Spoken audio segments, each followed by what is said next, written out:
Folks, Pastor Rocky Branch, hope you're doing great this morning. You know, one of my responsibilities with what I do as a calling to serve the Lord is to teach the gospel. And that's what I try to do on these videos each day, is to teach something. Now, I preach entirely different than this in most cases because I get loud and I move around and all that stuff because I get excited about the gospel. So when I sit here in front of you, you come to one of our services or somewhere when I'm in revival, I'm a little different. I mean, I have the same voice and I hopefully have the same teaching ability, but my excitement level changes because I'm not locked into one place.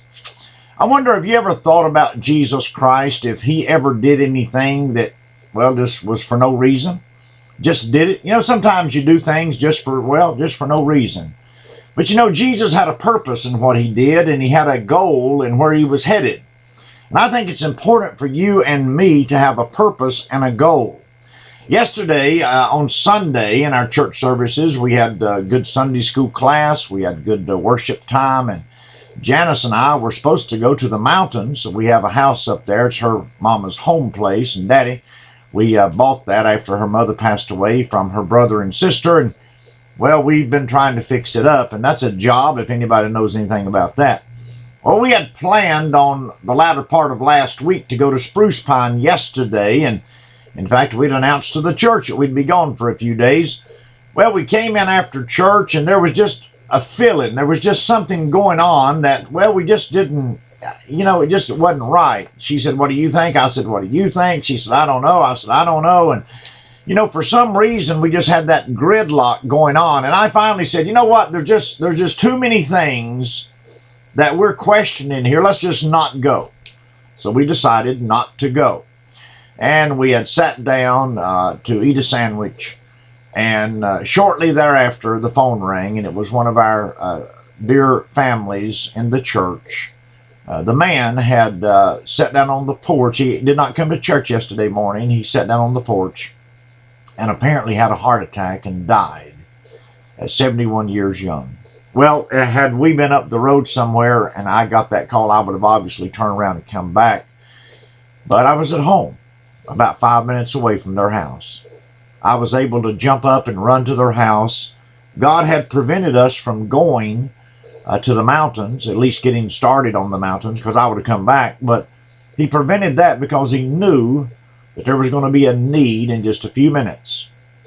I want to ask you to understand that God loves you and God cares for you. Listen to me, please, in every single way. Not in one way, not in two ways, but in every way. God is personal. He loves you. He cares for you, and he wants to talk to you. He wants you to listen to him. He wants to have a relationship with you and help you along this purpose and the goal that you have in life. You see, had we not heeded what we felt and believed, well, the family, would have been in a situation where, I wouldn't have been there for maybe an hour or so, where we were, as I mentioned, 5 minutes, and I'm standing in the house and the dear friend lying on the porch. What a tragic situation. A man healthy as he can be, with no apparent problems at all, didn't take any medicine other than some blood pressure medicine, and here, been out working in the yard and apparently died just with a massive heart attack. And how tragic. But how wonderful it is that God would speak to your heart and say, "I'm going to need you here." Does that happen just to preachers? No, not at all. Happens to anyone that'll listen.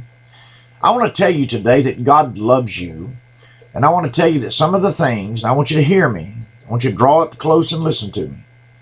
Some of the petty things, some of the little things that are causing contention in your life and in your family are really not important at all.